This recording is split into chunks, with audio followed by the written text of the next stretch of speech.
അപ്പോൾ ഈ സുദിനത്തിൽ എനിക്ക് നിങ്ങളോട് പറയാനുള്ളത്, ഈ സുദിനം എന്ന് വെച്ചാൽ എൻ്റെ ബർത്ത്ഡേ ആട്ടോ. ഈ വർഷം 2025 തുടക്കം തന്നെ അതിഭീകരമായ ഒരു ഇഞ്ചുറി കണ്ണിന് കിട്ടിക്കൊണ്ടായിരുന്നു. ഒരു ആക്സിഡൻ്റ് ഇഞ്ചുറി ആയിരുന്നു. അത് പിന്നെ പറയാം. എന്നാലും അതിനുശേഷം 2-3 സർജറിയൊക്കെ ചെയ്തുകൊണ്ട് വന്നു. കോട്ടയത്തെ ഒരു സർജറി, റവീന്ദ്ര ഹോസ്പിറ്റൽ മധുരയിൽ 2 സർജറി. അങ്ങനെ 2-3 വർഷമായിട്ടുള്ള കഷ്ടപ്പാട്, കിടന്നുള്ള കഷ്ടപ്പാടിൻ്റെ ഫലങ്ങളെല്ലാം ഒറ്റയടിക്ക് പോയി. വെയിറ്റ് ലോസ് വന്നു, അതുപോലെ മസിൽ ലോസ് വന്നു. അങ്ങനെ കുറച്ച് പ്രശ്നങ്ങളൊക്കെ ആയിട്ട് മെൻ്റലി ശാരീരികമായി ഡൗൺ ആയി അങ്ങ് പോയി. എന്തായാലും തിരിച്ചു പറഞ്ഞല്ലോ, തിരിച്ചു വരാതിരിക്കും. വീഴ്ചകൾ ഉണ്ടാകാം. അപ്പോൾ നമ്മൾ എത്ര വീണാലും തിരിച്ചു പറഞ്ഞല്ലോ.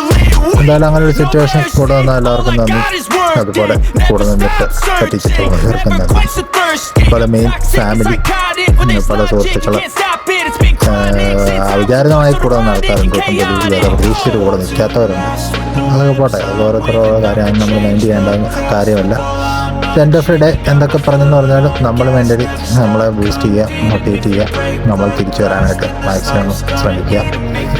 എന്തായാലും 3 മാസം ശേഷം പിന്നെ തിരിച്ച് മുന്നിലേക്ക് എത്തി വീണ്ടും പഴയ പോലൊക്കെ ഹെൽത്ത്ലി അല്ലെങ്കിൽ മെൻ്റലി ഓക്കെ ആയിരിക്കാനുള്ള ശ്രമങ്ങൾ നടന്നുകൊണ്ടിരിക്കുകയാണ്. ഈ ഇടയിൽ പിന്നെ ആശംസകൾ അറിയിച്ച എല്ലാവർക്കും നന്ദി പറയേണ്ട ആവശ്യമില്ല. എന്തായാലും കൂടെ വന്നവരുടെ കൂടെ ഒന്നും കാണും എന്ന് മാത്രമേ പറയാൻ പറ്റൂ. അപ്പോൾ എല്ലാവർക്കും നന്മകൾ നേർന്നുകൊണ്ട് നിർത്തുന്നു. Everything, it's mentally, unhealthily, spreading like a rare disease, but I won't let it get to me.